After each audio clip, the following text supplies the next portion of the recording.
Well, good morning. This is Brother Peter with tidbits from the Word.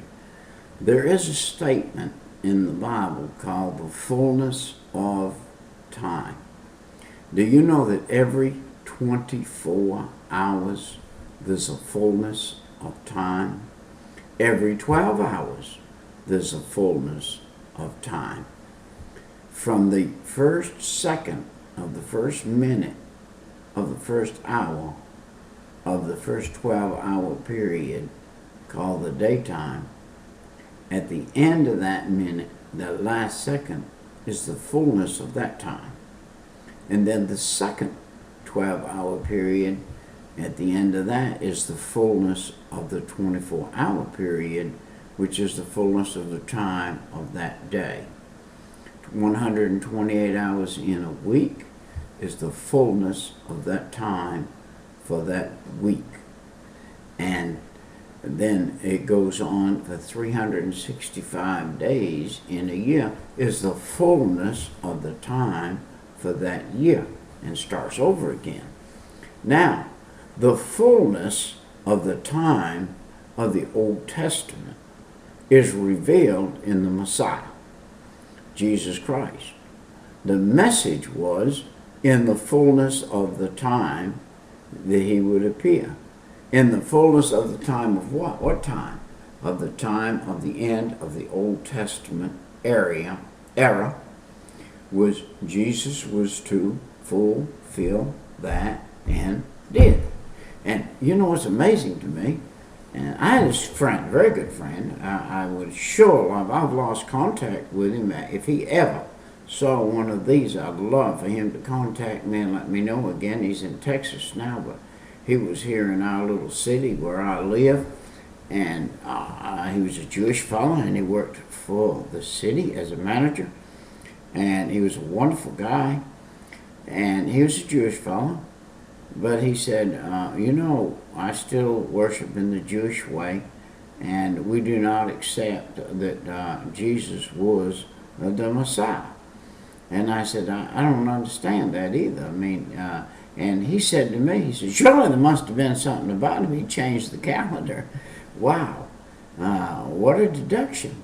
And that is a good deduction. That's a good place. That would be as good a place as any for a Jewish man to start today who is a Zionist, or who is a man that still believes he needs to go to the synagogue and worship the way the Jews do today. He could become a Messianic Jew and worship Jesus Christ as the Savior. And Jesus was the Savior and is the Savior. And if this man, this Jewish man, any Jewish man, would be honest with himself, he could draw the right conclusion and come to the fact that Jesus was, and is the Messiah, the one risen from the dead. There's no way under the sun to prove he didn't rise from the dead. As I was going to say in the last excerpt, and I got cut off by time, the stone was not rolled away from the grave to let Jesus out, because he'd already been gone 3 days when that stone was rolled away. Jesus left that tomb long before the stone was rolled away. The stone was rolled away so the people could look in, could go in. By the way, the custom of a Jewish person that was in a room occupied temporarily by him to say, I'm coming back, or I'm still occupying this room, he would fold his face napkin or his napkin in a certain way and lay it on the pillow, and the maid or servant or slave or whoever came in to tend it, or whoever looked in the door at the bed, saw the napkin there, said, he's still here, he's not gone anywhere.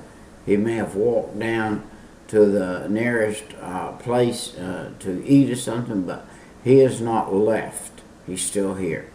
And is going to return. And this is what Jesus was saying with his napkin in the tomb. I am going to return. And he went. Where did he go? Well, we're studying Leviticus, pointing to the Messiah, pointing to where Jesus was going to go. All right. Now, let's go back and look at some things here. Let's consider that we've read Exodus and we're headed into Leviticus. And now in Leviticus has no final teaching. It doesn't have a final teaching. It leaves us with instructions, but it leaves us unable to worship.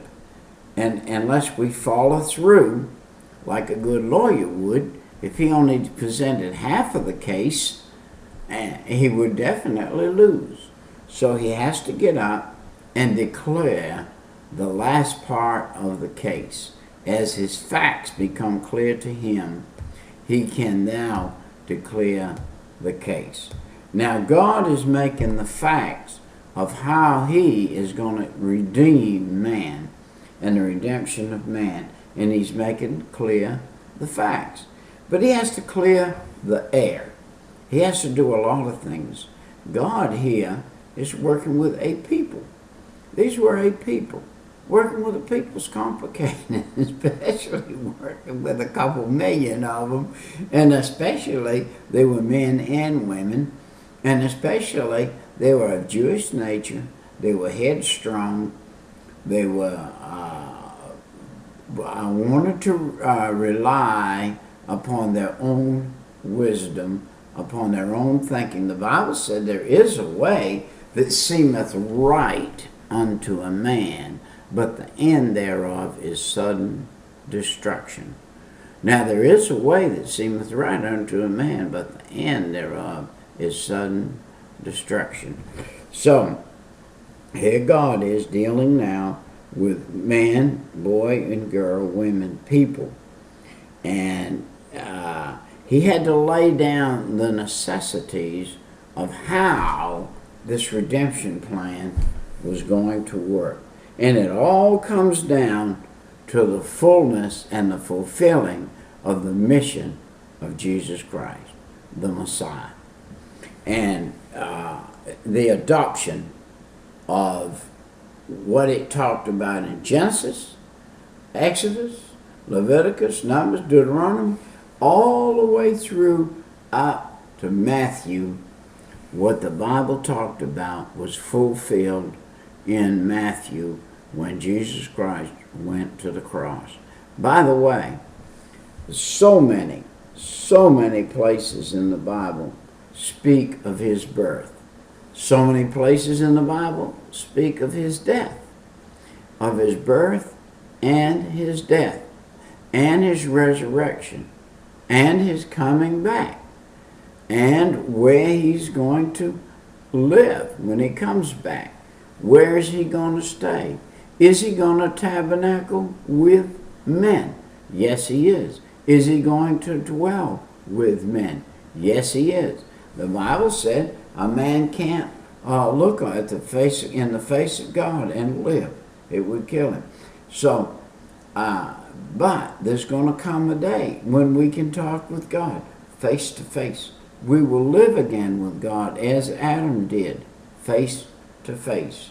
The Bible said no man has ever seen God and lived. That is talking about depraved man, man in sin. Because Adam did talk with God, walked in the garden, talked with God, and conversed with him, and lived, because he was in the spiritual nature of God, realm of God at that point.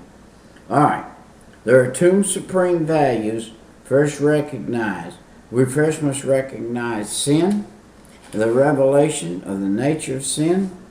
And secondly, we must recognize the redemption and the nature of redemption and how redemption came about.